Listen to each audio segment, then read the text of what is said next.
Hey everyone, my name's Adam Del Conte, and you're watching Ask the Expert. It's May, and May is Celiac Disease Awareness Month.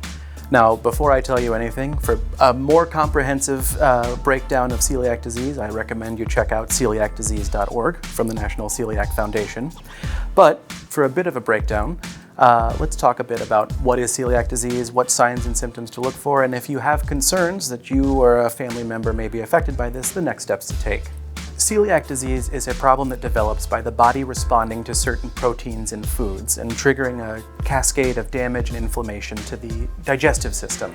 This can be caused by a series of genetic factors as well as exposures to environmental triggers in foods. Celiac can occur at any age in both children or adults and can present with a mix of symptoms or in fact no symptoms at all. In smaller children, symptoms can range from something as simple as lack of energy, fatigue, to slower than expected development, weight loss, failure to gain weight.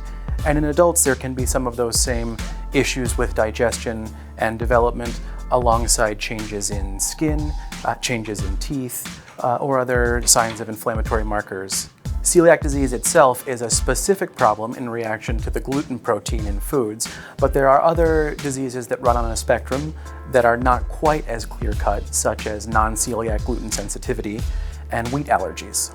If you are suspicious that you or a family member may have one of these conditions, the simplest thing to do is to talk this over initially with one of your primary care providers. The diagnosis of celiac disease is made first with a blood test and then with some other confirmatory tests that may range from biopsies of the intestine to look for that cellular damage, allergy testing, or other diagnostic imaging. In general, the treatment for celiac disease for many people can simply be avoiding gluten, the trigger that causes that damage to the tissues. And thankfully, advances in food science and food wizardry have come a long way where I can tell you gluten-free pancakes are amazing.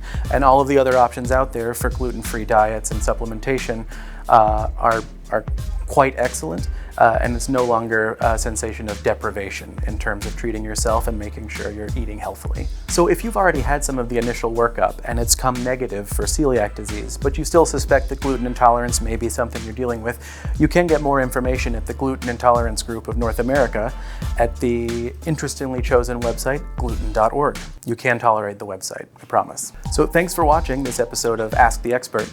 I'm Adam Del Conte from Midwest Express Clinic, and if you'd like to learn more about our clinics or come check me out in the office, you can get more information at midwestexpressclinic.com.